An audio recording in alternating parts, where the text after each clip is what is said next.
नव वर्ष मात्र इसे सामाजिक तौर पर सोसाइटी के हिसाब से हम मानते हैं।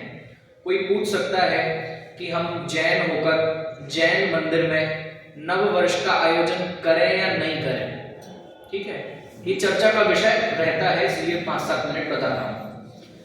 तो असल बात तो ये है कि ना तो ये जैन दर्शन से इसका कोई संबंध है, ना ही भारतीय संस्कृति से भी दूर दूर तक कोई संबंध नहीं है, और संबंध तो पाश्चात्य संस्कृति से है।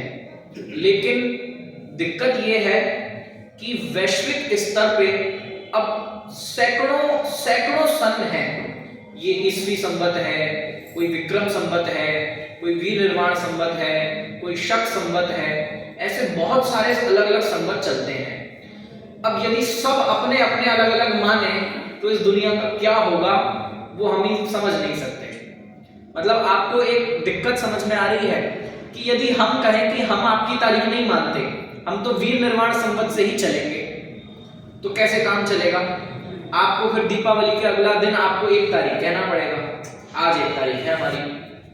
तो इस समस्या के अब हर व्यक्ति यदि अपना एक नया संवत चलाएगा तो दुनिया कैसे चलेगी, व्यापार कैसे चलेंगे, व्यवहार कैसे चलेगा, यहां तक कि धार्मिक कार्य भी कैसे चलेंगे। समझ में आ रही है आपको इसकी शंका? तो इस कारण से पूरे वैश्विक स्तर पे जिसकी मेजॉरिटी थी, ऐसे क्रिश्चियंस लोग जिनकी सबसे ज्यादा संख्या पूरे वैश्विक स्तर पे थी, उनका जो ये ईस्वी सन है, इसको मान्यता दी गई। तो ये ईस्वी सन है तो पाश्चात्य संस्कृति का, लेकिन एक वैश्विक समानता दिखाने के लिए, वैश्विक व्यवहार को व्यावहारिक तौर पे उतारने के लिए, जिससे वो सुचारू रूप से चलता रहे, इसलिए सबने एक मत होके ये ईस्वी सन को स्वीकार किया है। आप तो यहाँ की बात करते हैं, हम तो आचार्यों की डेट भी बतानी हो तो हम कौन सी शताब्दी बताते हैं? आप विनिर्माण संवत बताते हैं क्या? कोई नहीं बताता। हम क्या कहते हैं कि 10वीं शताब्दी में हुए, 11वीं शताब्दी में हुए। कुंद भगवान कौन सी शताब्दी में हुए? 1ली शताब्दी में हुए। अब कोई आके कहे कि नहीं नहीं नहीं नहीं, ये तो आप दुनिया पाश्चात्य के हिसाब से बता रहे हो, वेस्टर्न के हिसाब से बता रहे हो, आप तो भारतीय परंपरा के हिसाब से बताओ, तब हम समझेंगे।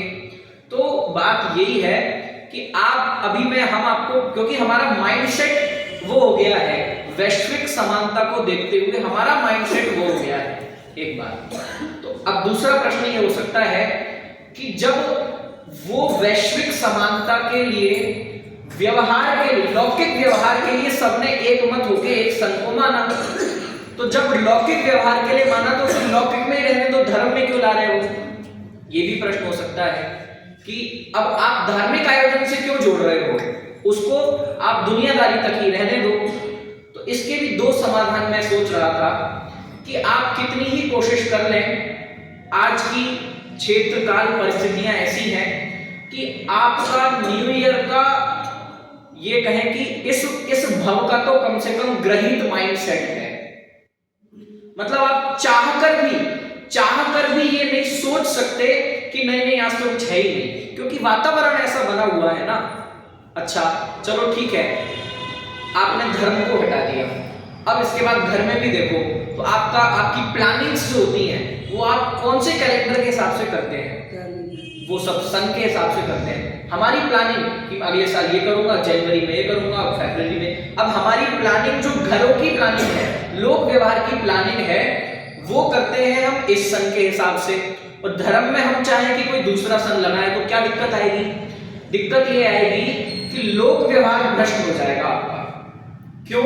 क्योंकि लोक व्यवहार में भी तो हमें ये सोचना है ना कि अब जैसे मैं कोई नियम लूं कि मैं 1 महीने का इस चीज का त्याग करता हूं, मैं जनवरी में ये धारण नहीं करूंगा, मैं फरवरी में इस वर्ष में स्वाध्याय का नियम लेता हूं।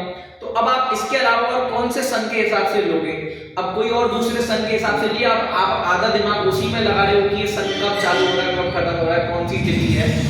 तो निष्कर्ष के तौर पे ये है कि ये एक सामाजिक तौर पे मानने वाली चीज है, इसका धर्म से कोई लेना देना नहीं है।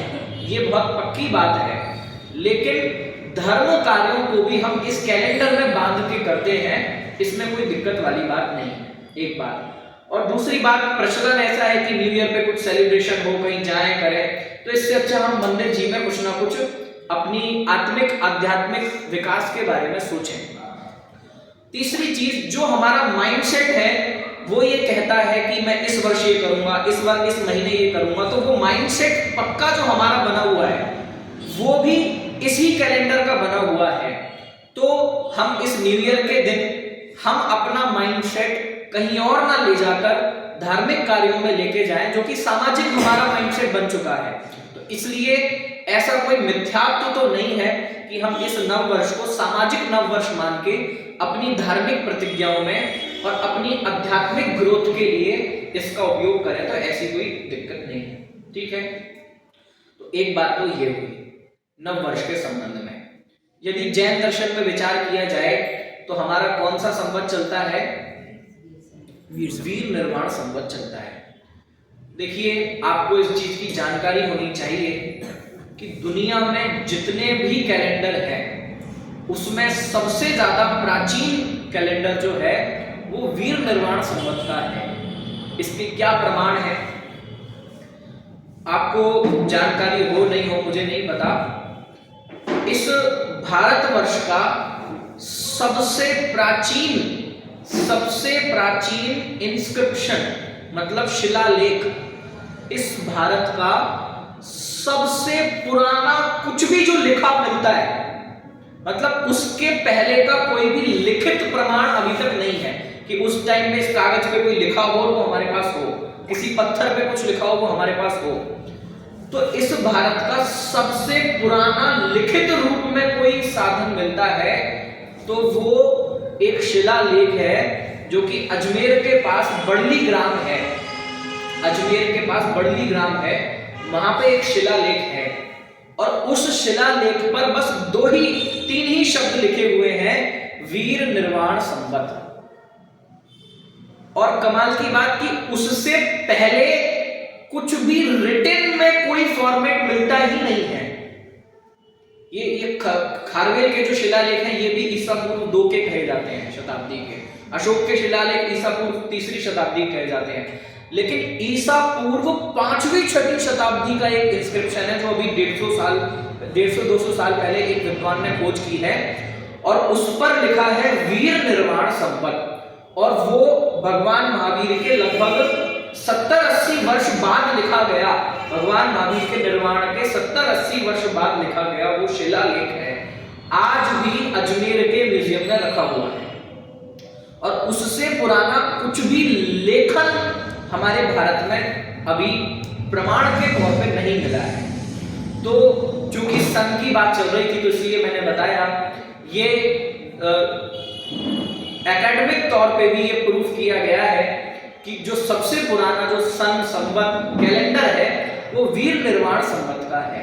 तो ये भी हमारे लिए एक गौरव की हर्ष की बात होनी चाहिए, जो कि दीपावली के अगले दिन से प्रारंभ होता है। ठीक है, चलिए अब न्यू ईयर का संबंध, नव वर्ष का संबंध जोड़ा जाता है प्रतिज्ञाओं से। नव वर्ष पे हम क्या करते हैं? हम कुछ ना कुछ प्रतिज्ञाएं करते हैं कि इस साल तो मैंने ये किया और इस साल ये कुछ नया करूंगा, कुछ तो नया सोचूंगा, कुछ अपने आत्मिक, शारीरिक या फिर लौकिक, व्यावहारिक, व्यावसायिक में कहीं ना कहीं तो मैं ग्रोथ करूंगा। इस तरह की प्रतिज्ञाएं आज के दिन लोग लेते हैं। तो मैं सोच रहा था कि निश्चित तौर पे हम सब ने भी कुछ ना कुछ तो आध्यात्मिक ग्रोथ के लिए, धार्मिक ग्रोथ के लिए कुछ ना कुछ प्रतिज्ञाएं की होंगी और नई कई की हो तो करनी चाहिए। कैसे करनी चाहिए कि आप पिछले दिनों का एनालिसिस करें और आगे आने वाले दिनों में मैं कैसे ग्रोथ करूं, मैं कैसे आध्यात्मिक उन्नति पर बढ़ूं, इसको सोचना चाहिए। इसके लिए मैं कुछ आपसे चर्चा करना चाहता हूं कि हम धर्म करने के लिए, धार्मिक प्रतिज्ञाओं के लिए भिन्न भिन्न तरह के प्रयास करते हैं। किसी ने सोचा मैं आपसे प्रक्षाल करने आऊंगा, किसी ने, मतलब हमने कुछ ना कुछ क्रियाओं में बाध्यता कर ली कि मैं इतने बजे से इतने बजे तक ये करूंगा, मैं ऐसा ऐसा करूंगा, लेकिन जो इस प्रतिज्ञा के संबंध में जो खुद एक प्रयोग करता हूं वो आपको बताता हूं। देखिए, हमारे जैन दर्शन में विकास, ग्रोथ किसका नाम है बताइए? या हम किस आधार पे तय करें कि किसी व्यक्ति ने ग्रोथ की है? हम किस आधार पे तय करें? इसके क्या मानक हैं? चलो, एक उत्तर आया कि एक लौकिक जगत में ग्रोथ लगती है कि किसी ने इस वर्ष 1 करोड़ से 10 करोड़ का टर्नओवर बना लिया, तो ऐसा लगता है कि ये वर्ष मेरे लिए बहुत अच्छा गया और आगे मुझे ऐसा ऐसा करना है, और हम ग्रोथ, परिणामों की विशुद्धि। देखिए, मैं आपसे सीधा प्रश्न पूछ रहा हूं, ये तो लौकिक में तो नई नई चीजों को हम ग्रोथ मान ही रहे हैं, लेकिन हम धार्मिक क्षेत्र में, या कहें धार्मिक भी नाम न लें, आत्मिक रूप से हम विकास के, ग्रोथ के, वृद्धि के क्या मानक समझते हैं बताइए? हम आत्मा की ग्रोथ के, किसी जीव ने ग्रोथ की है, किसी जीव ने वृद्धि की है, इसके लिए आपके क्या मानक हैं? आप किस आधार पे कहोगे? चलो, किसी और का तो देखना ही नहीं, मैं कितना पानी में और कितना बड़ा, कितना खोया, क्या पाया, इसका निर्णय कैसे करेंगे कि मैं अभी कहां पे हूं? तभी तो आगे की प्रतिज्ञाएं होंगी। तत्व की महिमा आगे, तत्व में का ही ये बन जाए। हाँ जी, ताकि ही आत्मा ही ये बन जाए, आत्मा ही ये बन जाए। चलिए और बताइए, चलिए मैं बताता हूं, आप सबको पता है वैसे, टोडरमल जी साहब ने आत्मिक विकास के सिर्फ 2 मानक बताए हैं, सिर्फ 2 स्टैंडर्ड हैं। एक तो रागादिक की मंदता और दूसरी ज्ञान की अधिकता। क्या कहा? सिर्फ 2 ही स्टैंडर्ड है। आपको अपनी ग्रोथ चेक करनी है और आगे की ग्रोथ प्लान बनाना है, तो आपको 2 ही चीजें चेक करनी है। क्या क्या? रागादिक की मंदता, ज्ञान की अधिकता। ठीक है, अब इसमें ज्ञान की अधिकता मतलब कोई 200 से 400 शास्त्र पढ़ लेना और ज्यादा अधिक ज्ञान इकट्ठा कर लेना, ऐसा नहीं।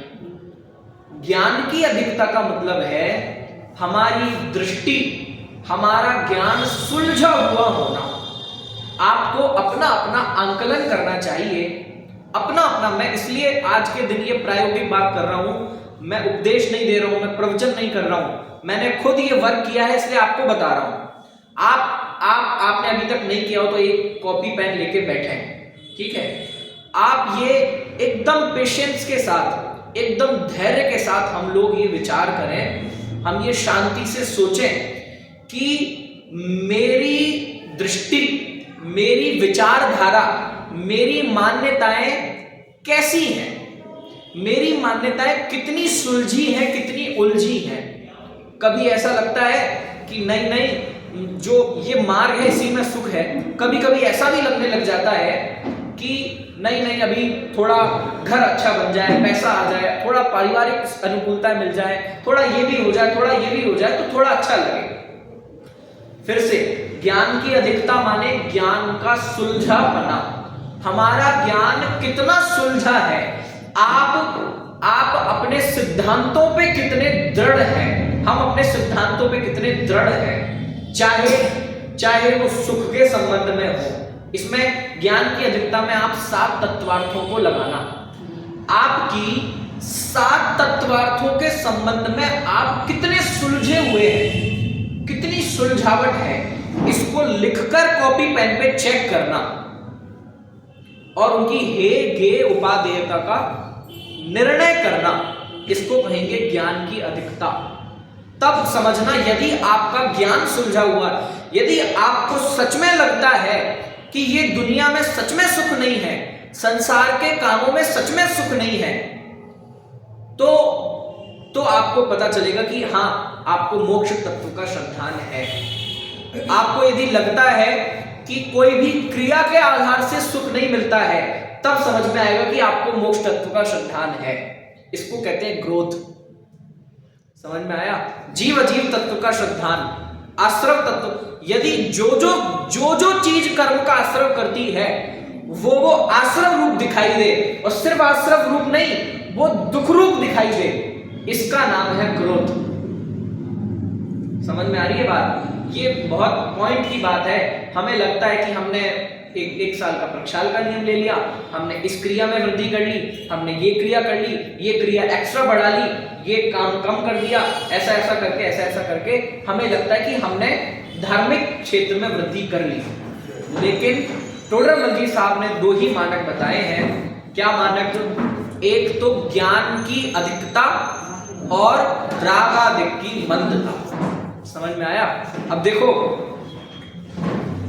हालांकि मैं कोई ऐसा आपके ऊपर टोंट नहीं कर रहा हूं, लेकिन फिर भी कहूंगा जरूर, जब भी हम अपने बिजनेस का एनालिसिस करने बैठते हैं तो हम कॉपी पेन लेके, वो लैपटॉप लेके और भी कैलकुलेटर लेके और पूरे साधन लेके बैठते हैं कि एक भी इधर से उधर कुछ गलत एनालिसिस नहीं आना चाहिए।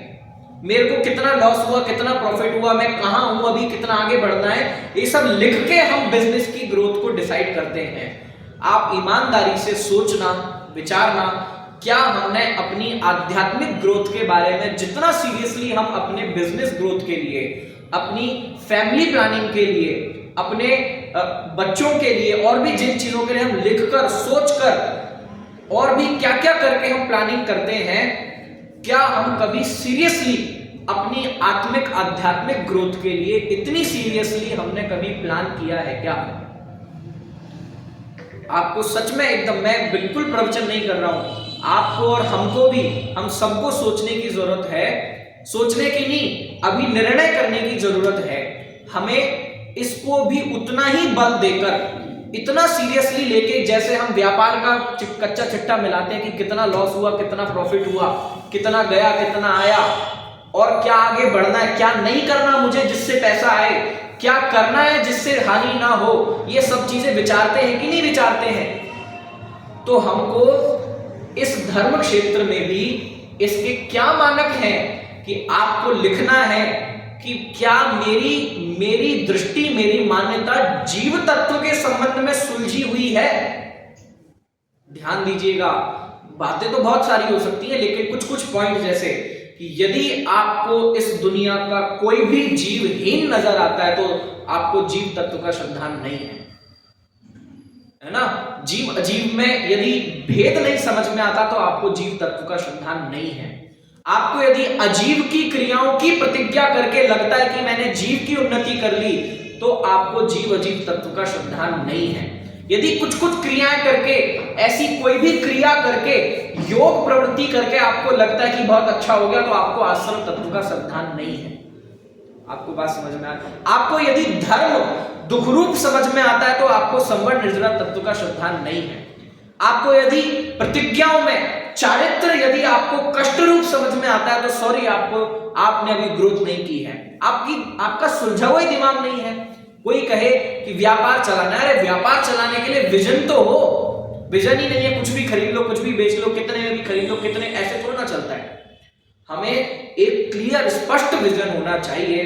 साधर्मियों, बहुत आत्मीयता से बात कह रहा हूं, धार्मिक ग्रोथ भी इस आधार पे नहीं गिनी जाती कि हमने इस साल मंदिर में कितने आयोजन किए।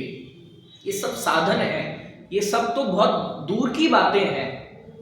मैं कितने साल, इस साल हमने क्या क्या मंदिर जी की ग्रोथ करी, ये तो मंदिर की दृष्टि से बातें हैं। लेकिन मैं प्योर स्वार्थ की दृष्टि से बात करूं तो हमने कितनी ग्रोथ की, ये समझ में आएगा ज्ञान की अधिकता, मतलब 7 तत्वों के श्रद्धान में आपकी कितनी दृढ़ता है। समझ में आया? तो हम जैसे किसी की दुकान में 10 आइटम हो, 10 चीजों का मैन्युफैक्चरिंग होती हो, 10 चीजें बिकती हो, तो वो कदाचित 10 चीजों की अलग अलग कॉपी बनाता है कि इस चीज के संबंध में मैं यहाँ लिखूंगा, इस चीज के संबंध में अलग अलग लैपटॉप की फाइल्स बनाई जाती हैं। तो ऐसे ही आपको इतनी ही सीरियसली इस क्षेत्र में भी सक्सेस भाई दुनिया की सक्सेस के लिए आप बहुत कठोर प्लानिंग करते हो। यदि आज मुझे कोई बड़ी एग्जाम पास करना है तो मैं लिख लिख कर नोट्स बनाता हूं, अब ये करूंगा, अब ये करूंगा, ये चीज क्लियर नहीं है, इसको पढ़ना है, इसको पढ़ना है, ऐसा करना है, ऐसा करना है। लेकिन जो एक्चुअल आत्मिक ग्रोथ है उसके लिए हम सिर्फ ऐसा समझते कि प्रवचन सुन लिए तो बस हो गया काम। अब प्रवचन में क्या सुने, क्या हुआ, मैं फिर कहता हूं, फिर से कह रहा हूं, आयोजन, प्रवचन, विधान, ये सब आत्मिक ग्रोथ के मानक नहीं है। मतलब क्लियर कट बात है, कोई ऊंची नीची बात नहीं है, क्लियर कट बात है एकदम। आपने कितना भव्य आयोजन कर लिया, पंच कल्याणक कर लिए, समाज की ग्रोथ किसमें? अब देखना, ये आयोजन सामाजिक विकास तो हो सकता है, जैन समाज के विकास के कारण तो हो सकते हैं, लेकिन आध्यात्मिक विकास तभी होगा जब आप सिर्फ 10 मिनट के लिए भी रोज कॉपी पेन लेके बैठे। ये 7 तत्वों के बारे में मेरी कितनी दृढ़ता है। आपको बात समझ में आ रही है क्या? मैं खाली पीली बात नहीं कर रहा हूं, बिल्कुल।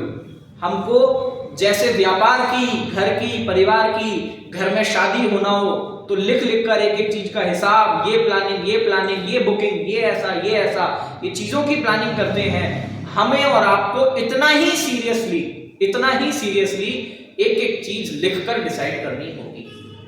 ये चीज मैंने सीखी सुमन प्रकाश जी भाई साहब से। मैं काफी महीनों तक उनका समागम मिला, तो ऐसा लगता है कि आप लोग आए, अभी प्रवचन सुन के चल दिए, हो गया धर्म खत्म। अच्छा कार्यक्रम कराया है और 10-5 लोगों को बुलाओ, 1000 लोगों को बुलाओ, अच्छा बढ़िया भोजन हुआ, हो गया धर्म। अच्छा सुबह विधान कराओ 2 घंटे, ये म्यूजिक, माइक और ये फलाना ढिमकाना, हो गया धर्म। लेकिन धर्म ये तो सामाजिक कार्य हुआ ना, धर्म का हुआ, धर्म नहीं हुआ। मैं कहता हूं प्रवचन में भी धर्म नहीं हुआ, क्योंकि आपने क्या ग्रोथ करी आप तो वो बताओ। आप ये मत बताओ मैंने 10, अब कोई कहता है कि मैंने गुरुदेव की 100 सीढ़ियां सुन ली, मुझे आप ये मत बताओ कि आपने कितना सुना, कितना पढ़ा, कितना किया। आपकी ग्रोथ का मानक ग्रंथ पढ़ना नहीं है, हमारी और आपकी ग्रोथ वो साधन है। ये सारी चीजें, आयोजन भी कदाचित साधन है, भगवान की भक्ति भी साधन है, स्वाध्याय साधन है, लेकिन किसी ने व्यापार चलाने के लिए बहुत अच्छा इंफ्रास्ट्रक्चर खड़ा कर लिया, किसी ने व्यापार चलाने के लिए अपनी बहुत अच्छी फैक्ट्री का उद्घाटन कर लिया, उस फैक्ट्री में 100-50 वर्कर रख लिए, अच्छी सैलरी कर ली, अच्छा बढ़िया सब कुछ कर लिया, लेकिन व्यापार की वृद्धि नहीं हुई तो क्या हो? आप क्या कहेंगे कि भाई साहब व्यापार तो करो, ये तो हो जाएगा। समझ में आ रहा है? कुछ दुकान वाले होते हैं, उनका इंफ्रास्ट्रक्चर अच्छा नहीं होता लेकिन दुकान बहुत बढ़िया चलती है। कुछ लोग बस बाहर से ही चमचमा लेते हैं, लाइटें और ये और वो, ऐसा वैसा। तो ये बिल्कुल वैसा ही है। यदि हम सिर्फ सामाजिक आयोजनों में सम्मिलित होकर, ये भी तो एक सामाजिक आयोजन है ना, प्रवचन करने बैठे हैं, स्वाध्याय करने, ये भी तो सामाजिक आयोजन है ना, ये साधन है। ये आप सिर्फ फैक्ट्री है, ये फैक्ट्री, लेकिन वो फैक्ट्री में ग्रोथ भी तो हो। फिर अगेन ग्रोथ इसका नाम नहीं है कि आप 10 बातें ज्यादा जानकर गए, इसका नाम ग्रोथ नहीं है। ग्रोथ इसका नाम है आपको जीव समझ में आए, अजीब समझ में आए, जीव की वृद्धि में अजीब का कुछ समझ में नहीं आए, अजीब की वृद्धि हानि में जीव से जीव अप्रभावित दिखे। हर वो क्रिया जिससे कर्म का आश्रव आता होता हो, वो आश्रव रूप, ना सिर्फ आश्रव रूप, वो दुख रूप दिखाई दे, इसका नाम है आत्मिक ग्रोथ। समझ में आया? तो आप सब लोग मुझे स्वाध्यायी प्रतीत होते हैं। मैं कोई यदि युवा लोग होते या ऐसे लोग होते तो उनको मैं बताता कि भैया ये करो, वो करो, वो करो, लेकिन मैं बिना भूमिका बनाए एकदम क्लियर कट हम सबके हित कैसे हो उसकी बात कर रहा हूं। क्योंकि क्लियर कट बात तो ये है कि आत्मिक उन्नति तो रत्नत्रय है, और रत्नत्रय की प्राप्ति का एकमात्र अभी पहले में पहला पुरुषार्थ है तत्व निर्णय। समझ में आया? तो आपको इस वर्ष की आइटिनरी बनानी है, इस वर्ष का पूरा माइंड प्लान बनाना है, माइंड मैप बनाना है।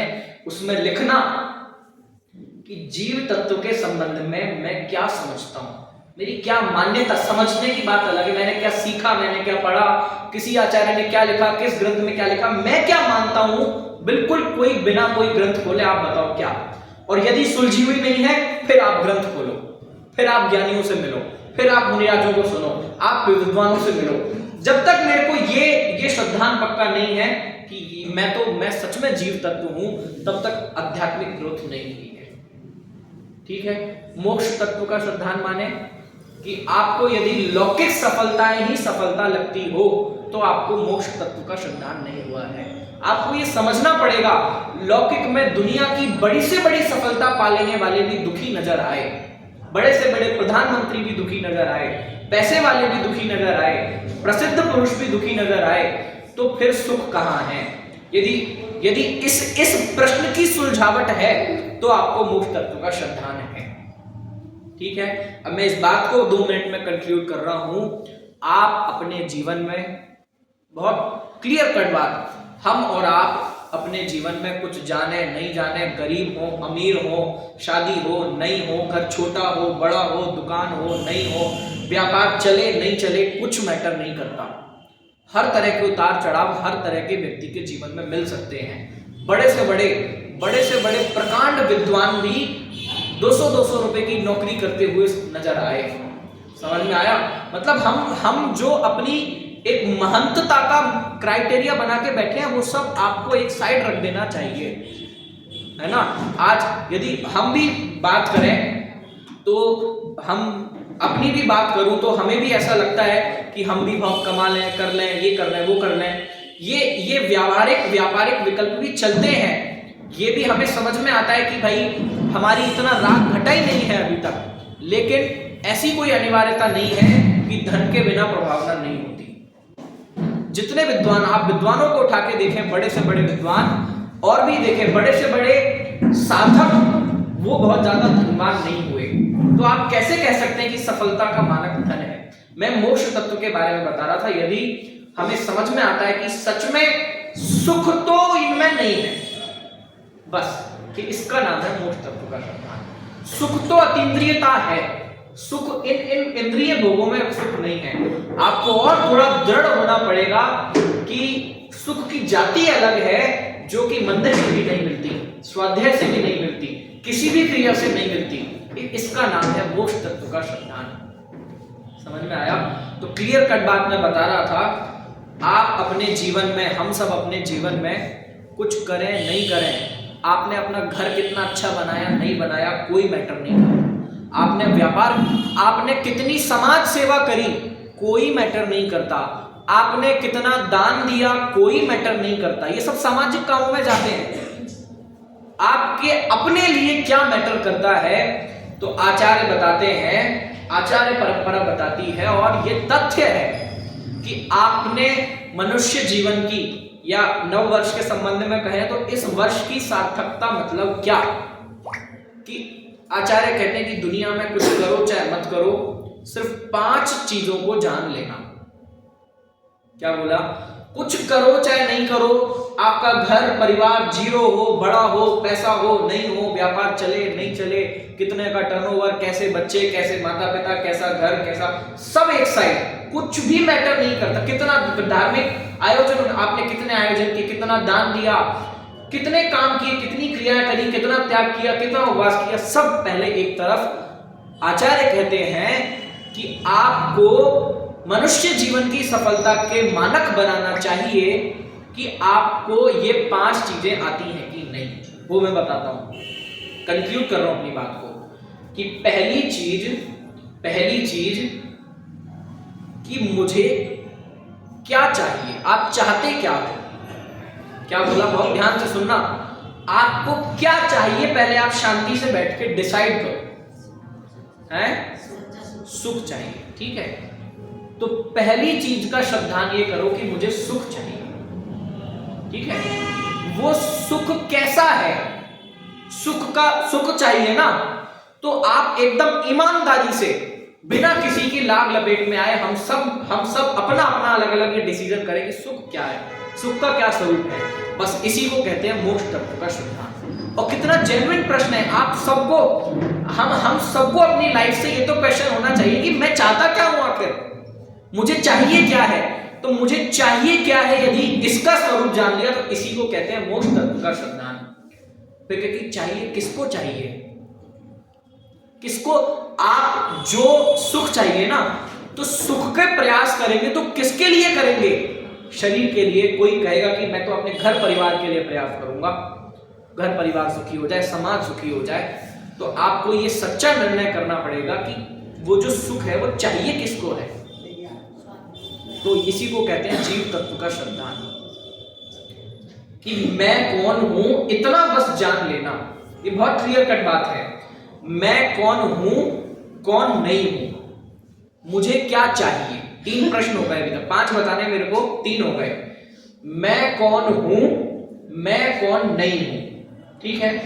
मुझे चाहिए क्या है, मैं आखिर अपने जीवन से चाहता क्या हूं। क्योंकि जब तक ये डिसीजन नहीं होगा ना कि मैं कौन हूं कौन नहीं हूं, तो आपको लगेगा कि मुझे इसके लिए कुछ करना है, अजीब के लिए कुछ करना है, घर परिवार के लिए कुछ करना है, शरीर के लिए कुछ करना है। तो पहला डिसीजन ये चाहिए कि मैं कौन हूं कौन नहीं, और मुझे अब इसको साइड कर दो। मुझे चाहिए क्या है, मुझे चाहिए क्या है? तो सुख चाहिए। सुख के स्वरूप का श्रद्धान का नाम है मोक्ष तत्व का श्रद्धान। ये फिर इसके बाद ये जो सुख है ये मिलेगा कैसे? चौथा प्रश्न, सुख जो है ये मिलेगा कैसे? इसको लिखित में एकदम ठोक पीट के ईमानदारी से विचार कर लो, कैसे मिलेगा। नहीं समझ में आए तो फिर शास्त्र का आधार लो, फिर गुरुओं को आधार लो, ये सब इनके लिए है। फिर ये आपको समझ में आए कि कैसे मिलेगा। इसी को कहते हैं संवर्ण निर्जरा तत्व का श्रद्धान। और ऐसी कौन सी चीजें हैं कि जिससे ये नहीं मिल रहा है? इसी को कहते हैं आश्रम बंध तत्व का श्रद्धान। इसको कहते हैं सफलता के मानक। समझ में आ रही है बात? तो एक तो ये बात। दूसरी बात, ये तो मैंने किसका विस्तार किया? ज्ञान की अधिकता, ठीक है। तो आप लोग अपना जाने, तो मैं तो आपको यही रिकमेंड करूंगा कि आप लोग अपनी एक कॉपी बनाएं। आप देखेंगे जितने भी ज्ञानी अच्छे विद्वान, वो सब लिख कर बात को विचारते हैं, लिख कर सोचते हैं, लिख के देखते हैं। हम व्यापार में भी लिखते हैं, कॉपी में भी, शिक्षा, स्कूली शिक्षा में भी लिखते हैं। लेकिन यहाँ ऐसा लगता है कि बस सुन के चल दो बस। क्यों? क्योंकि हमें सिर्फ सुनने की क्रिया में लगता है सेटिस्फेक्शन की धर्म हो गया। लेकिन वो ग्रोथ तो बताओ हमें। तो ग्रोथ कैसे पता चलेगी? एक तो ज्ञान की अधिकता यानी कि तत्वार्थ श्रद्धान, ठीक है।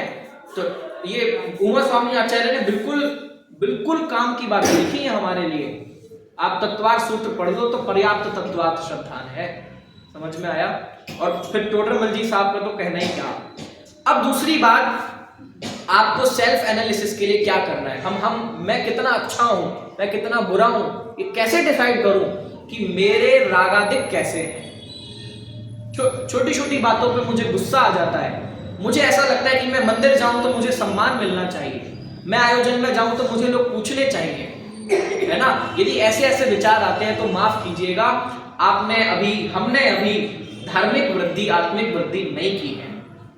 समझ में आता है? यदि व्यापार आदि में या मंदिर के कामों में, किसी भी काम में किसी का बुरा होता हो, किसी की चोरी करके कुछ होता हो और वो तब भी काम करने का विचार आता है, तो माफ कीजिएगा, हमने वृद्धि नहीं की है। अभी हमारे किसी साधर्मी को देख के यदि वात्सल्य नहीं उमड़ता हो तो हमने अभी वृद्धि नहीं की है, हमने विकास नहीं किया है।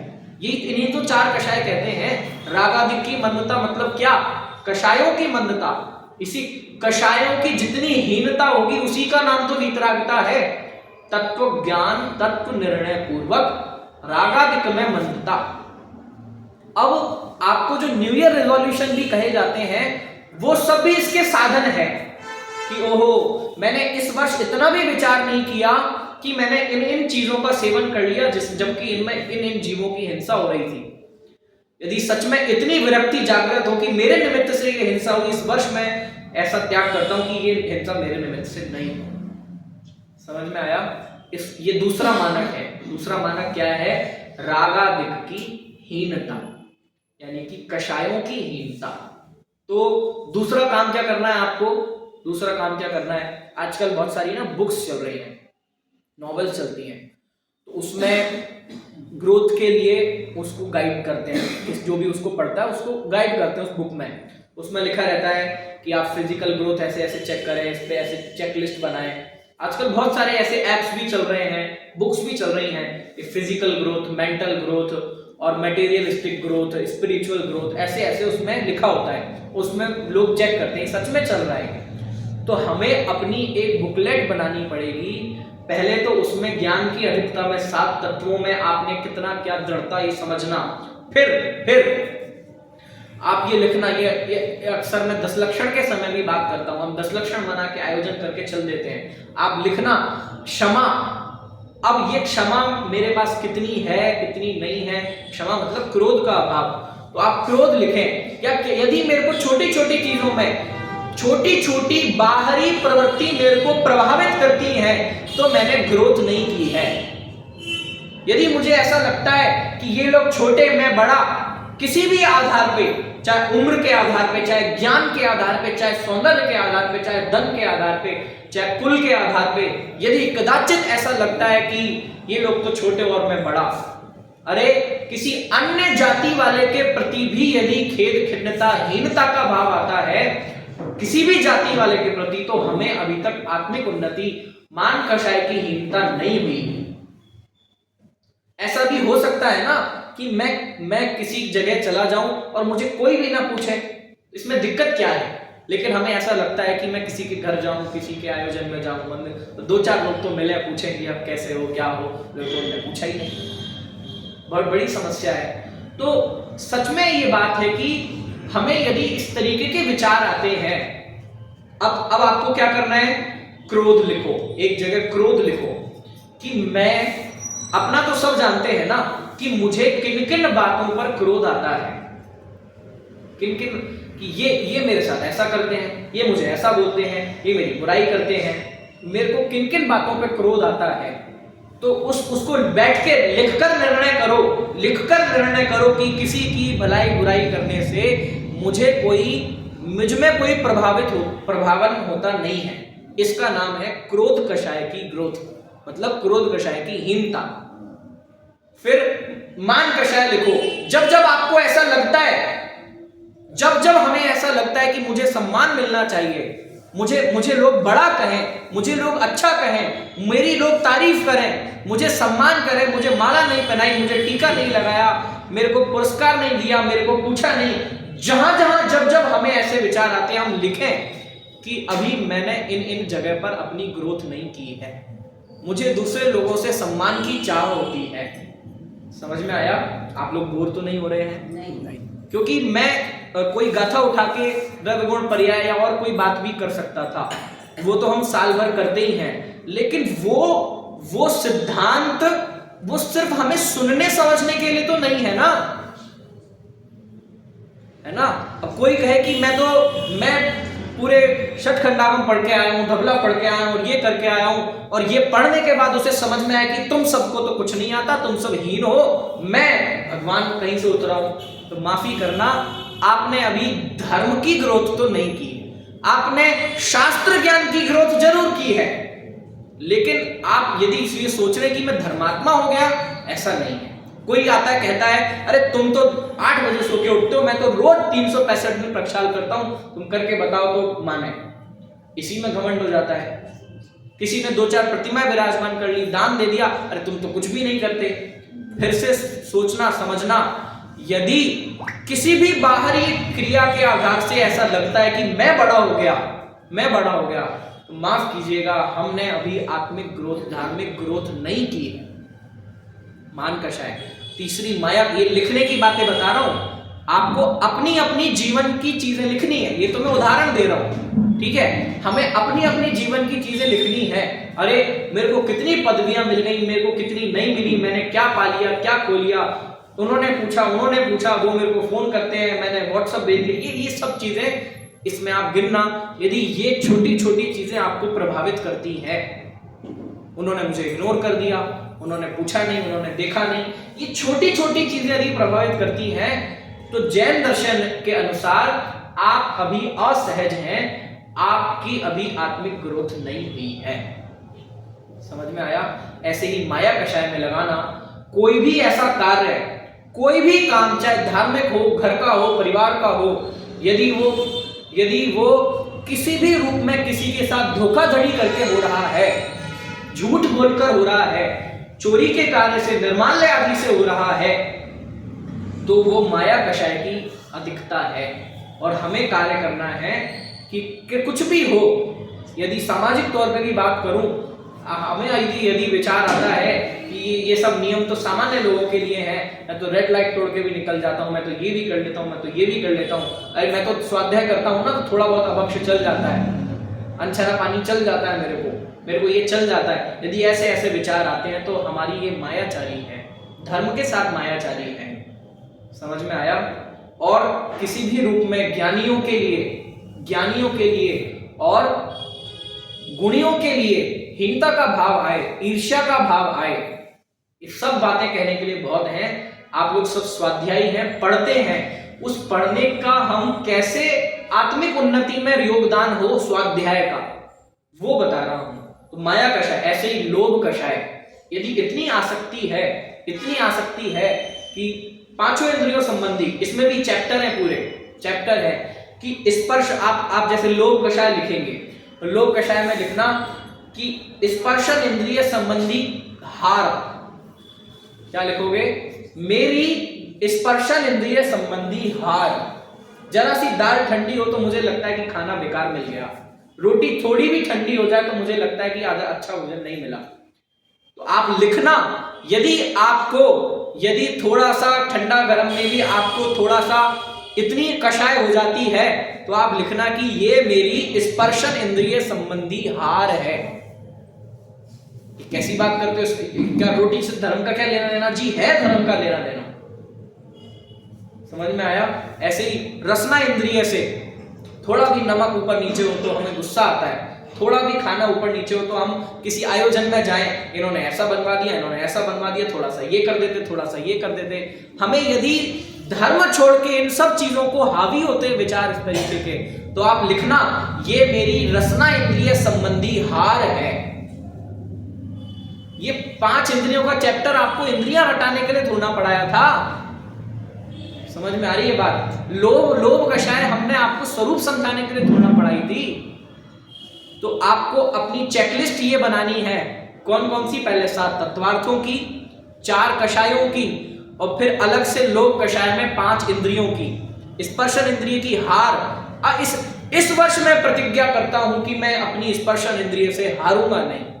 इस वर्ष मैं प्रतिज्ञा करता हूं मैं अपनी रसना इंद्रिय से थोड़ी सी जीभ लुलुप जाए, मैं कोई भी हिंसक अभक्ष्य पदार्थ नहीं खाऊंगा। इसको कहते हैं रसना इंद्रिय की जीत। समझ में आया? फिर तीसरे नंबर पे घ्राण इंद्रिय।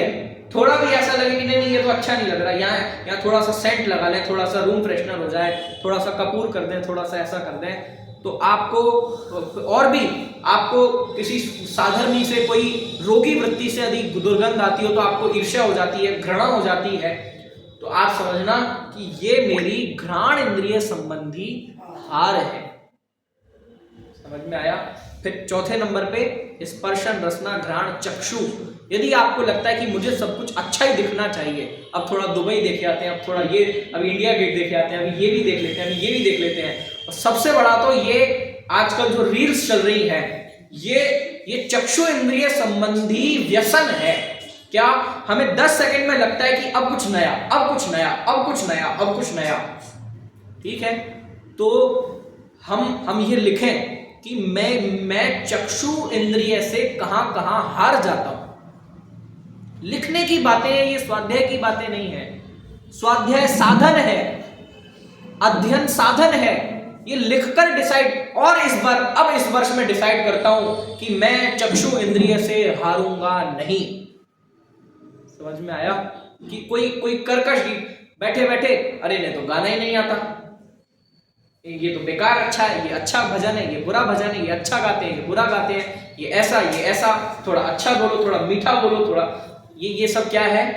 ये कर्ण इंद्रिय की हार है। यदि आपको ऐसा लगता है कि हमेशा आपको कान से तारीफ ही तारीफ सुननी चाहिए, कठोर वचन कोई ना सुनाए, तो ये आपकी कर्ण इंद्रिय संबंधी हार है। तो ऐसा लिखना चाहिए कि मैं इस वर्ष 5 इंद्रियों में कहां कहां हार गया, और अगले वर्ष की मेरी प्रतिज्ञा है कि मैं इन 5 इंद्रियों में हारूंगा नहीं। समझ में आया?